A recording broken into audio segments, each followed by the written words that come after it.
Namaskar. This is April 12th, 2021, episode 139 of Daily Global Insights.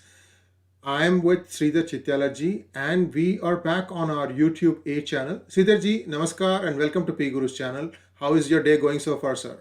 Namaskar and good morning to everybody. My day has started off. It's cloudy. We had rain yesterday in New York, and there's still a little bit of a sprinkle.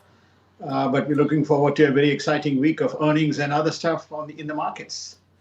And in our main points, Portland ICE, Immigration and Customs Enforcement building, was set on fire yesterday with officers inside. And India and Japan are looking to hold their 2+2 ministerial dialogue ahead of PM Yoshihide Suga's proposed India visit. Suga is supposed to be visiting India on his way back from United States. China outright refuses to pull back troops from Gogra hot springs. Suspicious blackout hits Iran's nuclear site at underground Natanz atomic facility, calls it as nuclear terrorism. Top Chinese official admits low efficacy of Chinese vaccines, mull vaccine cocktails. In US news, Portland ICE building was set on fire with officers inside. Sir, what is the latest on this and what is really going on? Who is responsible for this? Have they determined it? No, I think that it's fairly clear that the Antifa protests seems to have resulted in the building being set on fire. Who exactly set the building on fire? I'm sure it'll take a bit more time.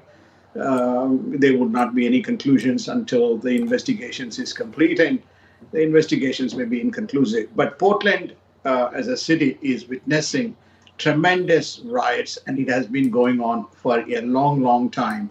And during the President Trump period, he tried to send the Fed officials and and the National Guard to put the unrest, but which was refused by the state.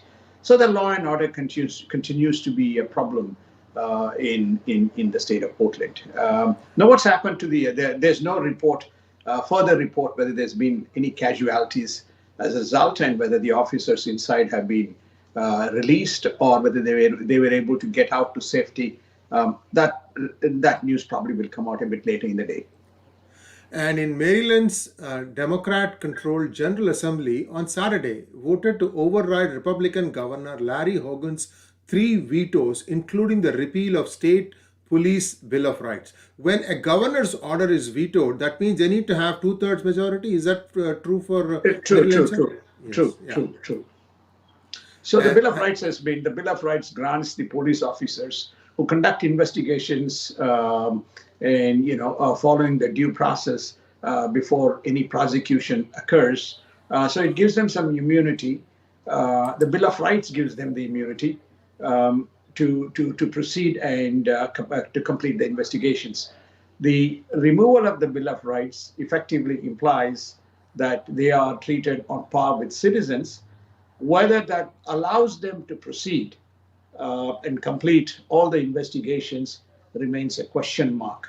The liberals or the left or the contrarians would argue that the lacuna of this law is that only police officers conduct investigations, and police officers even found guilty of felonies and other things figure out a way by which they can obtain immunity. So therefore, there is no mechanism to enforce. So therefore, Bill of Rights should be removed. That's the view of the liberals. 15 states have already incorporated the Bill of Rights into their statute. 11 more states are in various stages of doing it. Maryland, just like Portland, there's quite a number of cities, New York, Minneapolis, Chicago, etc. They're all going through this due process. It begs the question, where are we heading in the law and order situation when the trust between community and the police officers is breached in enforcing and maintaining a safe and law-abiding society? And New York Police Department says that in the period March 8th to April 4th, just the last 4 weeks, there was a 95% increase in shooting compared to last year, and the homicides went up by 60%. What's happening in your city, sir, Gotham City? Gotham City. So the latest data that we have is this got published yesterday, which is Anecdotally, we have been stating this, that there has been an uptick in the crime rates. With this new influx of illegals coming into the city, it's, whose what you call credentials are unknown. It begs the question: is this going to further increase the surge in crimes? The most important message from here is, about 2 weeks ago or a week and a half ago, we reported in our daily global insights that in New York there was a five-fold increase relative to 2019 in terms of the overall crimes. 1,500 in 2020 versus about 354. Lo and behold, when you now go and look for that information, the information doesn't exist. So it begs the question whether this information, which we have captured, digital images, will exist a couple of days later. So there is a systematic pattern to withhold information and curate and publish content which is contrary to the reality on ground. And Texas Governor Abbott says Americans need gun rights more now than ever before. Now, this is probably a response to the Biden legislation trying to put more, curbs on gun control, isn't it? Indeed, sir. I think what the Republican states are saying is the crime rates have increased, the borders have been opened up, there's a spate of illegals coming into the community, there are no checks and balances, there's no safety mechanisms. Under these circumstances, guns are needed by people more from a safety point of view than before. Then when you flip the coin, where's the law and order and enforcement? There's no ICE right now. ICE has been withdrawn in the border states. And the border patrol is very passive, and it allows only people to get through. Fortunately, in Republican states, there's still funded police, but in many other states, police has been defunded, which is, we talked about that in the state of what happened in the over the weekend, last weekend in Chicago. So the Texas has been raising its hand, along with many of the other Republican states, which have been passing independent legislation that is counter to the executive order that Biden has issued.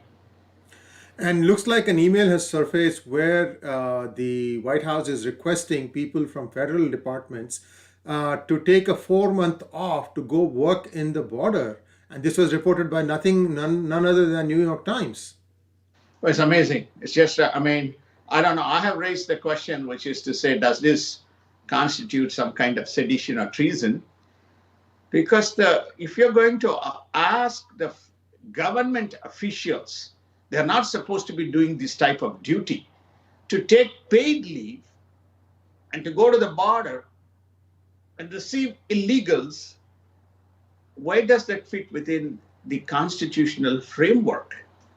Can a president issue such type of requests? It's an amazing news item that got reported over the weekend. And Department of Homeland Security is now investigating allegations of sexual abuse of migrants at Texas facility. The DHS is also dusting off one of the plans of the Trump administration, which was to construct the walls. So what is it that's now happening differently, that there is no other way? The way I say it, sir, there is no other alternative to what Trump had suggested. I think the floodgates have opened. And so we now have to figure out, the waters have entered United States. How do you kind of contain this damage is what the focus ought to be, rather than whether you build new barriers. And we don't know the numbers. The numbers range, quite big. And it continues. The borders have not been closed. When are they going to close, start this process, complete the wall? Especially if you have taken ICE out, there's no enforcement. And the CBP has been said Borders are decriminalized, and they're sending buses. So under these circumstances, there's no mechanism, sir, in terms of stopping anything. So their agenda is very clear. The democratic left liberal agenda is very clear, which is at least based on what you're seeing on ground. And of course, the statement that you just made, which is which got reported over the weekend, the federal officials on paid leave going and making sure that these illegal fellows come in. None of this kind of adds up that there is any restraint or there is any enforcement or there is any mechanism to stall these unwarranted efforts to bring all these characters in, especially in the middle of a pandemic and unemployment hovering around 7%. And New York City has siphoned off billions of dollars. I don't know if it is New York City or New York State. It has siphoned off billions of dollars of COVID funding to illegal immigrants. I mean, this is COVID funding for citizens of the United States. So all these stresses and strains that are happening, I mean, what exactly is going on? I'm really concerned, sir. The allocated money to COVID funding, allocated money to COVID funding can be used by the state legislature through an act of law. You recall this Yeah, discussion we had? right. So New York State, especially has passed that they will apply this money to look after this illegal that was allocated as part of the COVID. So the use of funds is left to the discretion of the state. The allocation of funds on a pro rata basis is decided by the Fed. There were no caveats that were imposed, so that's why the word is siphoned. And so they passed a bill in the legislature to use these funds. And leaders like Brian Kemp and Ron DeSantis must be supported according to common sense conservative reforms, and they can prevail against radical left. So this is the Republicans now trying to come back up and say that, okay, we do have some governors who seem to have the right attitude to deal with some of the ongoing things, isn't it? It is. The Republican governors are raising their voice. The general impression amongst the people, the conservative values rationally applied can deal with some of these left liberal, left communist issues that is creeping in. And clearly, DeSantis and Kemp are leading the efforts. Kemp's legislation, much contested, but he stood his ground and he made his case. Similarly, DeSantis has been very vocal. They tried to take him apart in 60 minutes. He has come back very strong, and as to why the rule of law has to be abided. So, rather than sitting in the sidelines and making statements, the Republican Party, as a united entity, should say, here are our governors showing the way, the alternative way, which is better than what is being put on the table. And Trump predicts that GOP will come back and take Congress again in 2022 and will be in the White House in 2024. Your thoughts, sir? Well, I think based on all the current trends and indication with money, 95 million that he has raised, he seems, he seems pretty, they seem very confident. So the difference is only about 9 seats that separates between Republicans and Democrats in the House. It's an even tie in the Senate. So the chances are pretty good. The slim, these 9 out of these 9 Republican senators who are sitting in the middle of the wall, like, for example, Rob Portman from Pennsylvania, quite a few of them are not recontesting the elections. There's a strong possibility that both Senate and House may be taken back by the Republicans. And I want to beg your indulgence, sir, to talk about a breaking news item. Viewers, we have been talking about this one specific county in Michigan, the Antrim County. Now, in the Antrim County, there were two types of voting machines used, the Dominion as well as the ESS DS200. What has come to light is that in one of the submissions of an attorney, DiPerno, in an ongoing lawsuit, that DS200 had modems and it could connect to the outside world using a SIM card using 4G technology. With your permission, sir, let me just put up that drawing and you can talk to that. Oh, yeah, okay. So it's up now. The DS200 is a ballot scanning device by election system and software. And this is, you can see on the screen the TELIT, TELIT LE910 SV1 chip that has been installed on its motherboard. Now you use a SIM card and then you can essentially connect to the outside world. Now there is also in the submission, and I looked at it in some detail, we are providing you the link towards that. In that submission, I looked at what had happened, and there are actually transactions carried to show that the modem actually works. Its IP address, what site it was going to go out, what it was doing. So there is more data submitted that this particular machine was able to be connected to outside world. And the interesting thing here is who owns this chip, TELIT?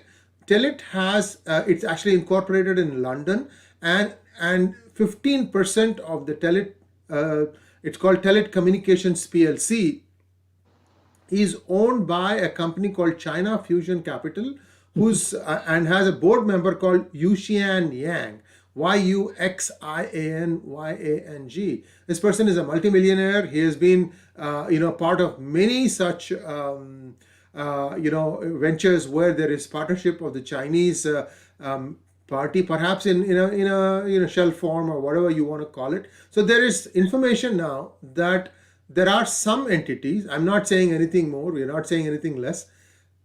There are some entities with interests in China which are part of these voting machines. And what does this machine do? It scans. What it does is it scans the ballot paper and then it will tell you which way the thing votes, whom to cast the vote. Because as much as the county officials have been saying that this was a human error, the more people dig into it, the more information is coming out. Stay tuned. We'll have more data for you. Sir, if you would like me to continue, I can get back to the main programming. Let's get back to the main program. Yeah, please. Thank you. Yeah. The POW, prisoners of war, missing in action, MIA flag, once again is flying over White House after a nearly 1 year absence. Why was this taken off, sir? There was some issue that propped up during the Trump time. It was to have been taken out temporarily, and it's a lapse in judgment or anyway, the flag is back, bipartisan, both sides. It is a recognition of people who lost their lives in the Vietnam War. So therefore, the flag is back. And the next two news items have to do with Israel. Pentagon chief commits ironclad commitment to Israel. And suspicious blackout hits Iran's nuclear site at the underground Natanz atomic facility. Iran calls it an act of nuclear terrorism. As always, Iran says that it was testing a faster centrifuge that would have made an enrichment of uranium to get faster. And they haven't specifically named Israel, but all fingers are pointing towards Israel. What are your thoughts, sir? Has Israel responded back to this, or have they said anything? Do we have any idea? I think there's reports in Israel media around potential kind of cyber attack. Israeli IDF never reports any such incidents. Israel government never endorses or comments or makes any statements on such incidents. Israel has always been making it stand very clear. It is not going to allow a nuclear Iran threatening existence of Israel. So it's conceivable that it could be a cyber attack. The fact that it has been taken out reflects deep understanding and intelligence that is prevalent. On the Iranian side, they equally seem to be well organized and well prepared. And, they have the Russians, they have the Chinese, and they have the North Koreans supplying. So while this is going on, there's also intelligence now that they have a faster centrifuge which can enrich uranium even faster. So, question therefore is, what's coming next in Iran? And the United States Secretary of State Blinken says that he will not commit to boycotting China Olympics. So this is again, I'm not clear. When you say will not commit to boycotting, that means will commit to attending China Olympics. What do you make of it, sir? Yes. Ambiguity is the norm of policy making in Biden administration. We probably have seen 5 different statements starting from Biden to the policymakers within the foreign policy team or state.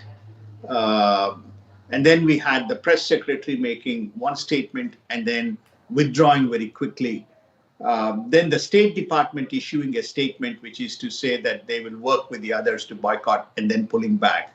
Now, Mr. Blinken himself saying, right, which is to say, I'm not yet committed to say that we will boycott the Olympics. Mike Pompeo has been emphatic that you cannot attend an Olympics in a nation that has got genocide in its hands. So he's been very explicit and clear.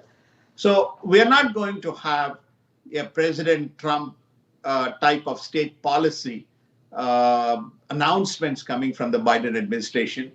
Consistent with Biden theme, this will be a daily state of flip-flops. And in Philippines, the U.S. and Philippines officials discuss concern over China ships. What are supposedly, fishing vessels don't seem to be fishing vessels after all, isn't it? No, I think we put up some satellite images and maps. They Yes. seem to be more, the deep dredges and the what you call as the patrol boats of the Chinese PLA rather than the fishermen, drewing around the Scarborough Shoals and the reefs around that area. So I think Philippines is another point of vulnerability. There was some issues between the Philippines and the U.S. They seem to have ironed out the differences. They believe that Philippines is saying, okay, we need a coordinated action, and if you're going to help us, we'll take it. If you're not going to help us, let us know, because we have to defend our territory. Fisheries is a very important, what you call the business for the fishermen of the Philippines, and that is their territory. They have even, Philippines was one of the few nations that took this issue to the International Court of Justice, and they got a ruling in their favor. And China just ignored it. Yeah, yeah.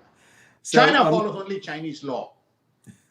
which is Kyrgyzstan has a referendum and that grants the premier Japarov full power rather than parliament. So he's doing another Putin. Well, he is. I think it's quite amazing that the country has given him the mandate to the president to have absolute power over the parliament. And many of these, some of these Russian old federation states, they still follow their old communistic, socialistic type of a model. And Russia will face consequences if it acts against Ukraine. Remember, this is the ongoing saga that we've been reporting about how Russian troops have been building up on the border of Ukraine. And this was triggered by Ukraine stopping giving water to Crimea, which is now a Russian state. Now, Russia is again saber rattling even more. How do you see this play out? Do you think United States is going to jump on Ukraine's side?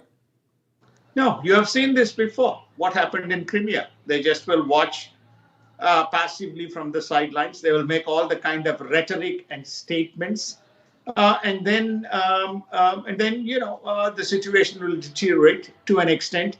Remember, you also have this Nord Stream pipe from Russia going into Europe.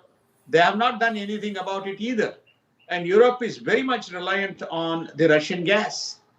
So there are kind of strategic levers from on the Russian front, and that helps them to effectively use those levers. And in other news, China relies on Facebook and Twitter to counter Uyghurs' international criticism. Is China using these things to sponsor stories that are supportive? What are your thoughts, sir? The what is happening is that there is a massive coordinated global information campaign, that is a disinformation campaign that China is engaged in. China has decided to engage in a campaign, which is to say, to kind of submit, not kind of, to make sure that every international criticism is effectively rebutted. So now they have Facebook and Twitter as a platform. They can recruit people all around the world and ask them to launch the campaign. So that is what is going on. Because this genocide and the human rights abuses in Uighur is the biggest topic that confronts China as a unified activity around from many countries around the world. This could also potentially be an embarrassment in terms of the boycott of the Olympics. So they have to commence this disinformation campaign to tell the world that China is being unduly targeted. What better way than using Twitter and Facebook? And India and Japan are looking to hold their second 2+2 ministerial dialogue ahead of PM Yoshide Suga's proposed India visit. Yoshide Suga is expected to visit India on his way back from United States, isn't it, sir? It is. And this visit has been well planned, and it is very strategic. And he wants to discuss broadly the South China security as well as the Indian Ocean security with the Indian team. The fact that 2+2 has been called and an advanced preparatory meeting has been called reflects the importance that Japan places to this specific meeting. But I also hear that the COVID situation in India can potentially cause probably a delay to the meeting between the two prime ministers. They probably may do, at this stage, it's unclear whether the meeting is deferred or it is on course. But the preparatory 2+2 meeting is well underway.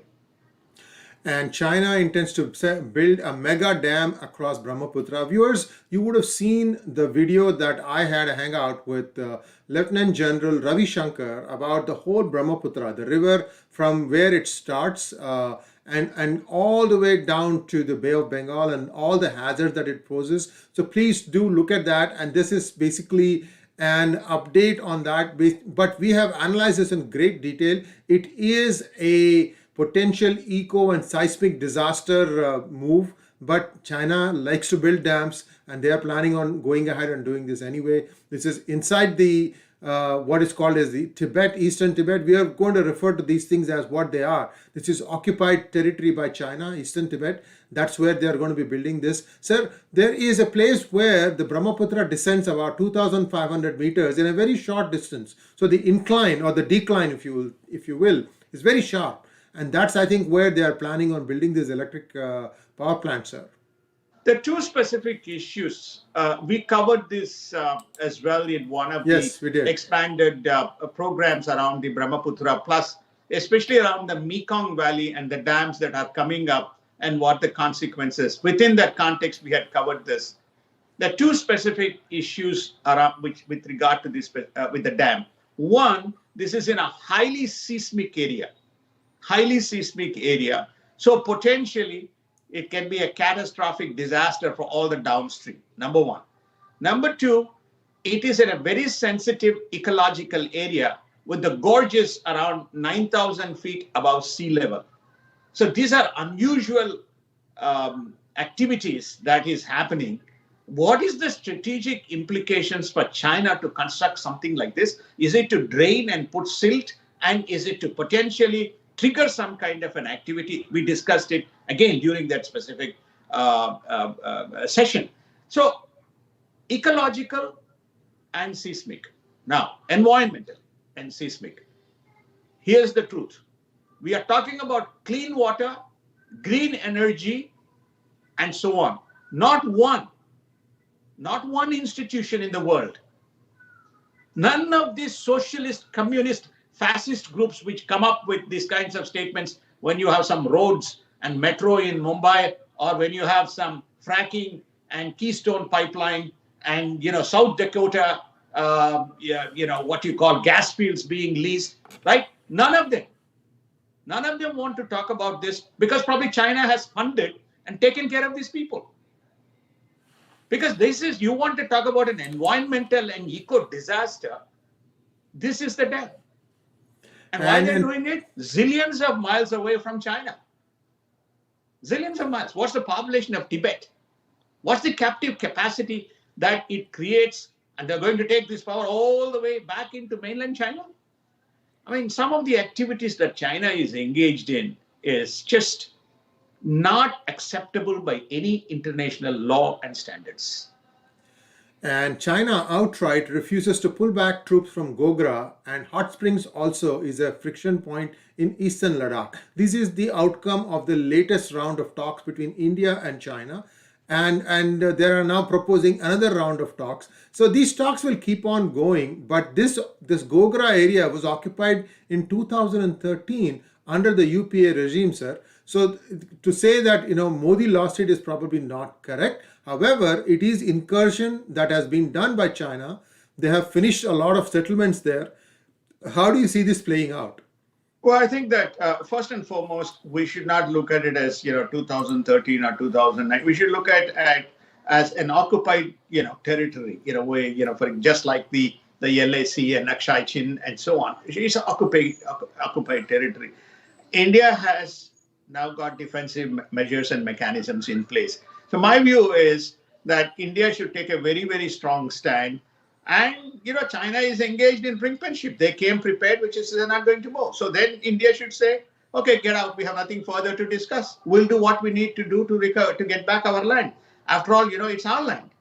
And we'll get back our land. That's what India's position should be to defend its, the sovereign rights of the land that belongs to India. So this will go on. This brinkmanship will go on. They will see who blinks. And India is now one of the most experienced combative policy as well as security as far as China is concerned in terms of dispensing and dealing with these types of issues ever since the Doklam incident has occurred. I'm sure India will find its way out in this impasse.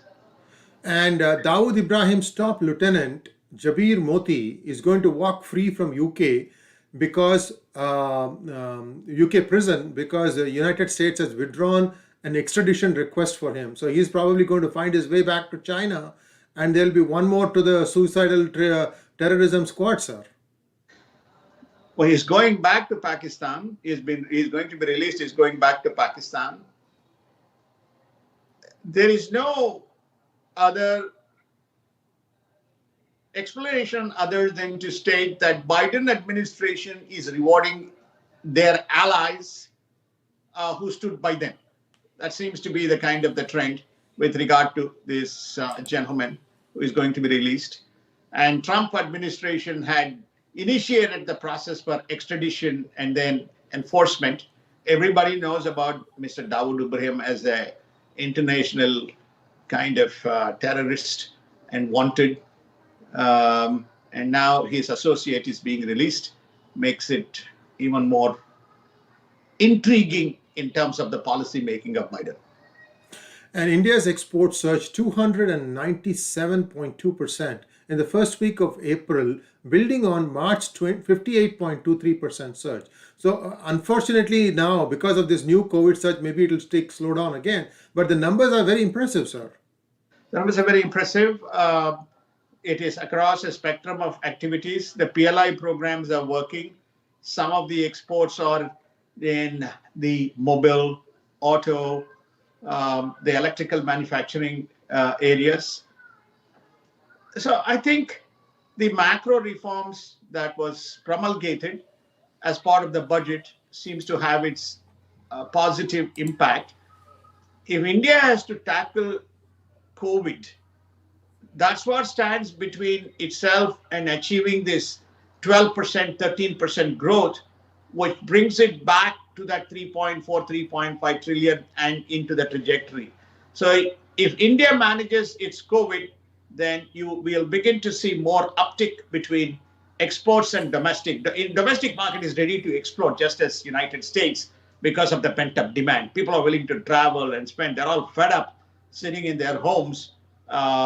So it's on the verge of its breakout, but it has to address COVID. And in global COVID news, a top Chinese official admits low efficacy of Chinese vaccines and that China is mulling vaccine cocktails. So this is significant news because after the COVID, spread, now the vaccine diplomacy is taking front and center stage, and India seems to be more successful than China in at least coming up with vaccines that are effective, sir. Uh, yes, it's we knew that the efficacy based on all the empirical data is around 55%. That's the number that we have seen, 55%, 56%. Yet they pushed these vaccines to a number of countries. Probably it is dawning on them now that the accelerated cases that's probably also happening in China is a result of that.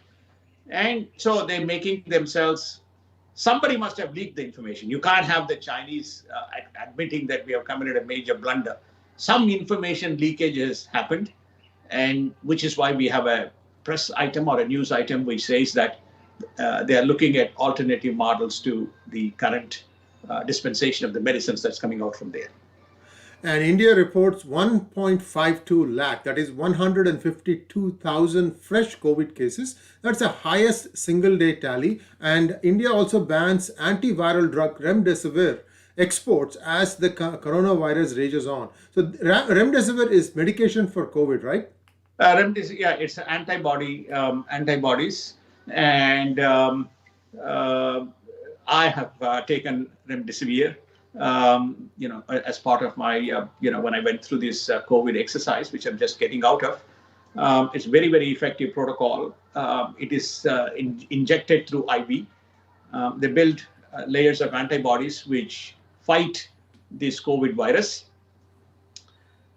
Because there is a spurt in cases, India needs to use its resources to meet the internal demands rather than also augmentative exporting. Remember, this was one of the controversial things when President Trump took off, but it has been effective and it has been in use even in the United States, and it is still being actively used in the United States as a protocol. And I'm going to have a separate hangout with Mr. RVS Money on the smuggling of India's vaccines as well as medication into Pakistan. This has now become a racket, and this is happening through a couple of border states as well as allegedly from Maharashtra. So we're going to have a good 360-degree look at the vaccine implementation and accountability as to how things can improve. So please watch out for that video. It will be coming shortly. Sir, nearly 40% of Marines are declining COVID. So vaccine. So why are people still hesitant, sir? You have taken it, I've taken it. Yeah, there are a few side effects. So what? I think this morning breaking news is the people who have taken vaccines have higher propensity to catch the variants relative to those who have not taken vaccines. When you keep on pushing this type of data to, every day you keep pushing this data, so it creates an element of fear, number one. Number two, now we have 8 incidents. We reported Colorado, Maryland. Like that, there's about 8 incidents where there is issues around these vaccines and people who took vaccines in these 8 sites. So all this is acting on the minds of the people, which is to state, am I better off not to take the vaccine and use my natural immunity to fight it? Or am I to take it and face the consequences? So there is a segment of the population which is still sitting on the bench in terms of taking these vaccines. That's the only explanation that I can give. I've spoken with quite a few people on a sample, and people feel that they're evenly divided between taking and not taking the vaccine. I take vaccine and I advocate, I'm advocating that the vaccine should be taken. Vaccine is a kind of a great deterrent.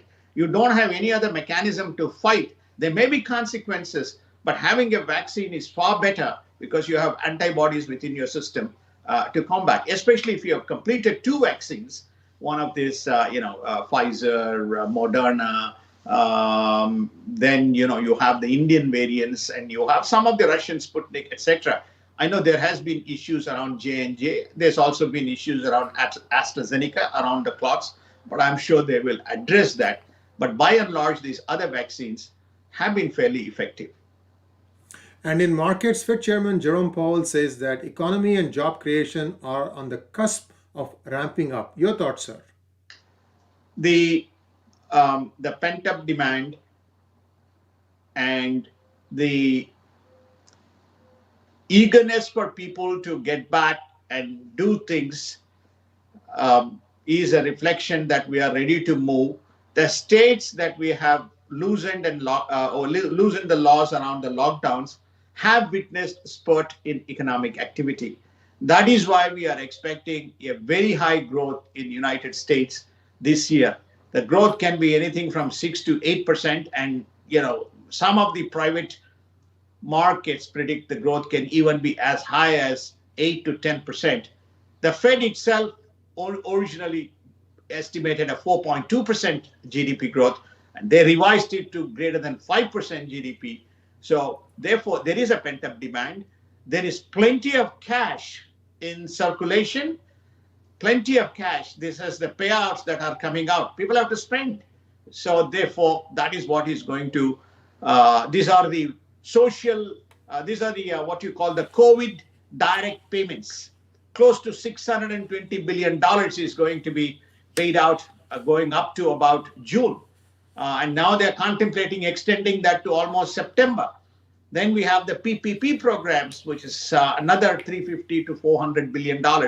So there's plenty of money that is going to be put into the system in a single narrow period of time, which is this next 2 quarters. So we're going to see the spurt in activity as a result of that. And for viewers, if you send in your questions, unfortunately on this segment, we cannot take them because it's a very tight segment. We have already in our 42nd minute now. And Sridharji, as always, a pleasure to have you sharing your thoughts on what's happening around the world. We'll be back again tomorrow, bright and early at 5:30 p.m. IST. And we'll all see you soon. Namaskar. Namaskar and thank you. And have a wonderful week and have a wonderful day.